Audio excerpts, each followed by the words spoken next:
Hi guys, welcome back to the channel. I've got another review for you today. Now usually I like to mix up a little bit and I don't like to do a review straight after an unboxing. I like to get a different watch in and review something that I've unboxed earlier or unbox something else. So the plan was to review my Seiko Baby Tuner this week, but after I released my Phylida Speedmaster video this will be Monday, it's Wednesday today. You guys all seemed super interested in it. There were a couple of people holding off buying the actual watch for the review. That's as I advised because there are a couple of things that I want to tell you about. So I've pushed the Phylida Speedmaster review forward and that's what we've got in today.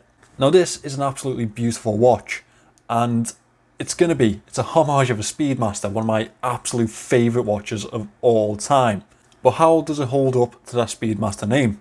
I do have an affiliate link in the description for this watch. If you want to buy it after watching this review, please use that link. It gives me a little bit of a kickback, but you guys don't pay any extra, so we kind of all win. Now, without further ado, my name's Jason. I'm your watch guy today. Let's get into this review. Also, I finally got my hair cut and shaved, whatever was going on here. I look like a functioning member of society now.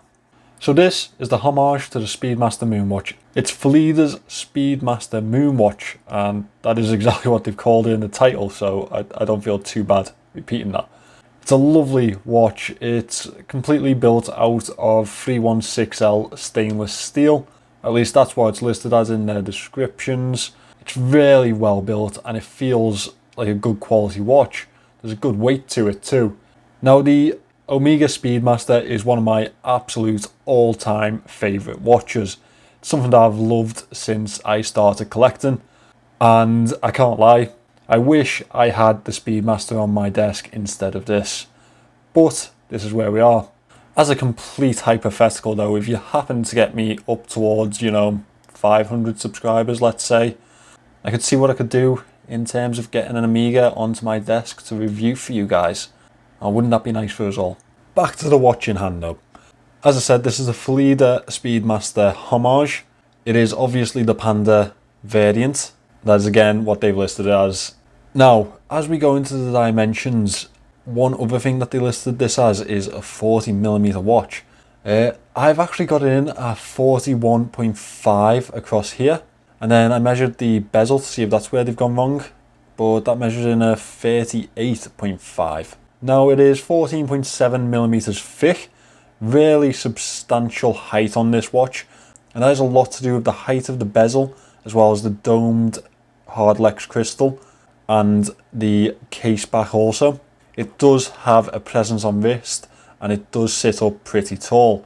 We also have 19mm lugs, which is quite unusual, so it may not be the easiest watch to find a nice bracelet for or a nice band, but they are definitely out there. Lug to lug, I've got this one in at 48mm, which makes it a really nicely wearable watch. And one thing I've got to say is that it does sit nicely on wrist, even on my 6.2 inch wrists. Now this watch comes in at 170 grams. It is a little bit of a weighty watch. It does have some substance to it, which is good because it does lead me to believe that they're not lying about the 316L stainless steel. I do feel like it is a well-built watch and I feel like they've used good materials on it. Now it is an automatic watch, as you can see with the sweeping hand there and the automatic label at the 12. They haven't listed what movement this watch contains. Now I opened up the back to try and identify what it was, but I couldn't find any markings, and after a little bit of research I kind of gave up. I couldn't find it. So what I'm going to do is I'm going to insert a picture just here of the movement. I've actually just got a message back from Phylida about what the movement is. It is an NN3836 movement. It is based on the Miyota 82XX series. Now as we move into the watch itself, as I turn it to the edge here, you can see that it's got a really nice curved machined look. Now we don't owe that to Phylida, that is obviously the design of the Omega Speedmaster, but they've pulled it off really well.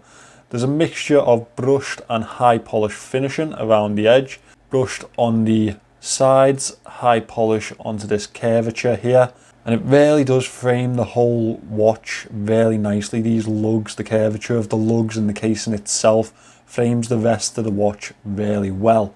Now we have a sort of large cone shaped bezel. Now I understand that this is from the Omega Speedmaster also.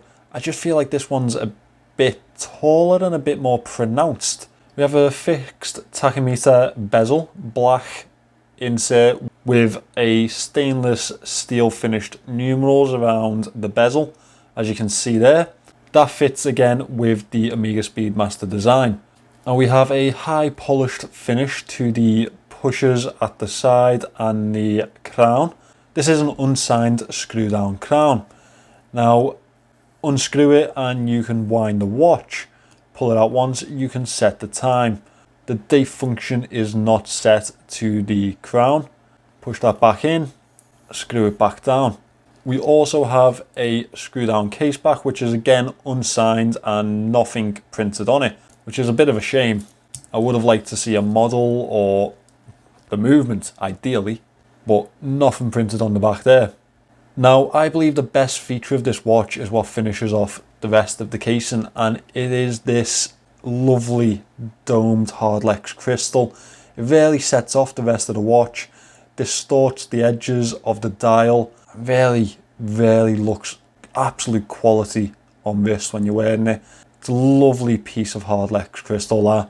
Now with it being hardlex crystal, it is prone to scratching, much more prone than sapphire, but it does fit more to the design of the Speedmaster, with that being Heslite obviously.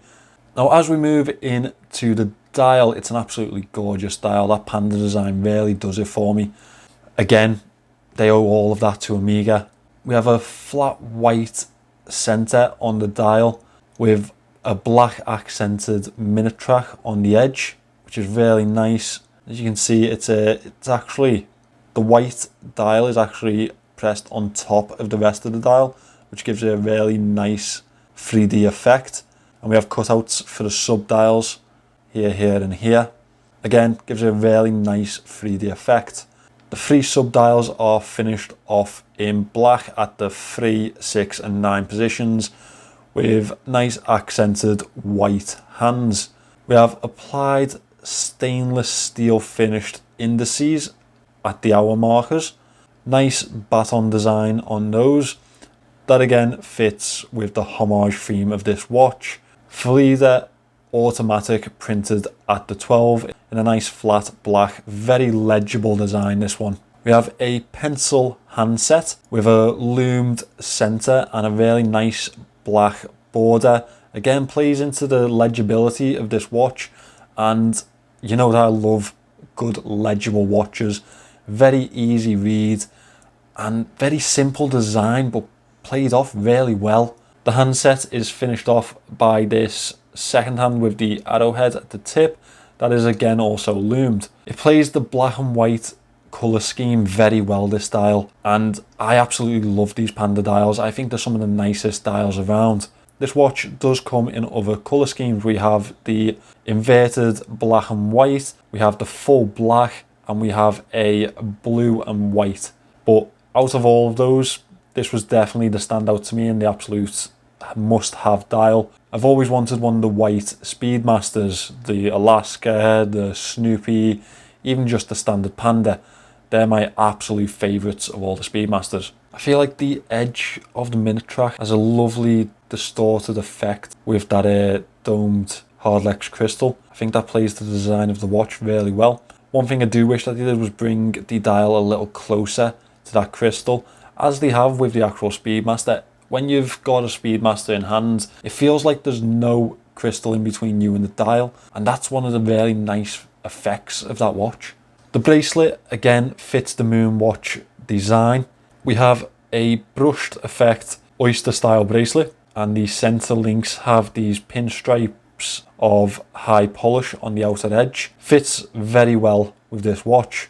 Now these are solid end links, which is very nice, good sign of quality. We have split pins, which I don't mind, really easy to adjust. Give me anything but pin and collars and I'm happy. Now as we move on to the clasp, you can see this is also unsigned, as is the back of the case and the crown, which again is a bit of a letdown. I wonder how far the budget could have stretched. This is a lovely milled clasp, double pushes, really nice feel to it. It also has an extension, which is again milled, really nice quality there. One thing I have noticed though is that there isn't any micro adjusts. Now I thought that they might have been in the inside like they are with the Pagani's, but they're not. So that's quite unfortunate. You're just going to have to get the fifth from the actual links. Press that back in, put it all back together. One thing I will say about the bracelet is that it's a good quality feel. Now, when you get these Chinese homages, the bracelets are usually the first thing that let them down.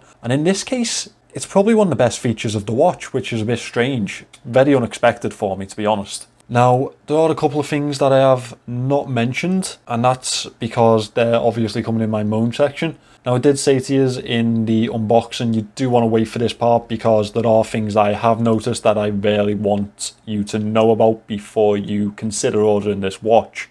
Now, the first thing I'm going to point out is the loom. I'm just going to insert a loom shot just here for you. Now, as is usual with these Chinese watches, the first thing to let them down, usually the loom. They just don't apply enough. So that was to be expected, not the biggest deal. I mean, you're not exactly going to be wearing this watch to the moon or in any sort of diving situation. And as we come on to diving situation, the second thing about this watch is that there's no stated water resistance, which I find, well, one, I find really unusual, and two, I find really annoying. It's something that is standard for you to mention about your watch. Like, surely. It's one of the first things that you mention about a lot of watches. Now, this does have a screw down crown and a screw down case back, so you'd expect a good water resistance. But we have no protection on the pushers, which means I wouldn't be confident getting this watch wet at all. And I feel like they've probably not mentioned the water resistance because it's non-existent. So that's let me down a bit from Phylida, to be honest. I think that's something that you need to be mentioning. It's definitely something that you need to be making your customers aware of. As I mentioned in the unboxing, one thing that really did let me down is this isn't a chronograph, which I would have accepted if it weren't for the double second hands. I just don't get that. I don't understand why you need two second hand displays. There's no point to it. So that makes me feel a bit like they've cheaped out on the watch. Personally, if I was designing this watch and I was working with Phylida, I'd have probably opted to make this like £10–15 cheaper and put in a Seiko chronograph movement instead, like they do with some of the Pagani designed Daytona watches. I think that's just a better option. It'd give you a more authentic feel to the watch, and I wouldn't have minded a quartz movement on one of these.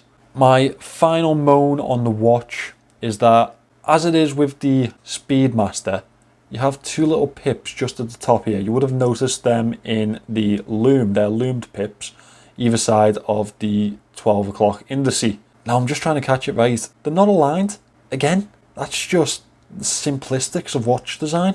One's slightly lower than the other. Such an annoying thing for me. Like, get the simple things right and the rest of the watch takes care of itself. So I'm going to finish this off with a wrist shot, show you what it's like on wrist, and then I'll give you my little conclusion at the end.